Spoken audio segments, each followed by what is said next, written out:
What's up, folks? We are here. We just got out of Furiosa, a Mad Max saga. This is an epic story it's a prequel story telling the origins. Yeah, is it a Mad Max saga, Bryan? Not really. No, right? no, a Furiosa saga. It's a proper Furiosa saga. Yeah. I was impressed with how much of an epic it was revolving around her life prior to the events of Fury Road. Yeah, I gotta say, the little girl that plays Furiosa in the first third of this movie is magnificent.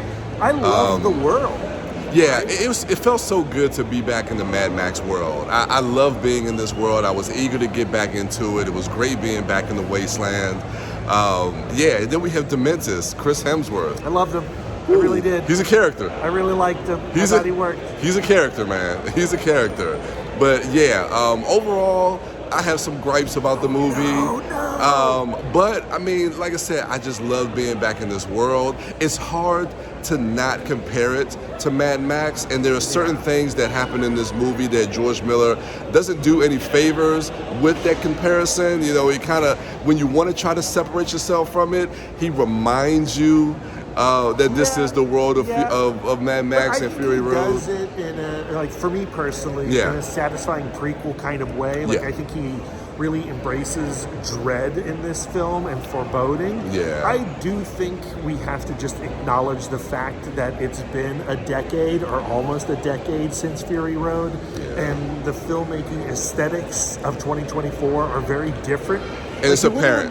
You wouldn't imagine that so many things would have changed aesthetically in the last decade, but they really have, and it doesn't feel like, Fury Road. Yeah, and it's very apparent, the filmmaking aesthetic and the filmmaking approach in this movie, and I think that was one of the things that kind of, pulled me out of it a little bit. And we were talking about it leaving the theater as far as how filmmaking has changed since Fury Road within the last decade, and it doesn't feel like it, but we see it over and over again, and this movie can't really escape those pitfalls. I also wonder if George Miller really wanted to put himself through what he did to make Fury Road. Dude, right? I was thinking the same thing. That blood and sweat and torture that he put himself and his entire crew and his cast in Fury Road is absolutely absent from Furiosa, but that's okay. You can only have one Fury Road, Bryan. It's so crazy you mentioned that, because I was thinking that too, how Fury Road was made, and it's just okay,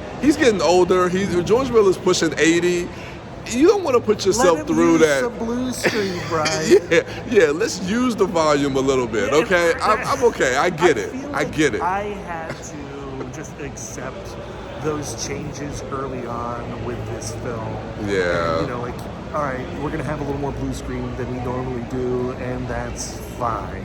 Yeah. So, I mean, overall, we look at the filmmaking of it. We might have some issues with that, but I think storytelling-wise, character, performance-wise, I really liked her as Furiosa. A lot in this movie really does work, and it comes out this week, so definitely check it out if you're interested. I would recommend it, and you're going to want to see it on a big screen with a big crowd. This was in This was in IMAX.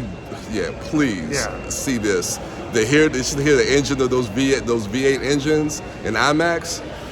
See this in IMAX. We live, we die, we live again.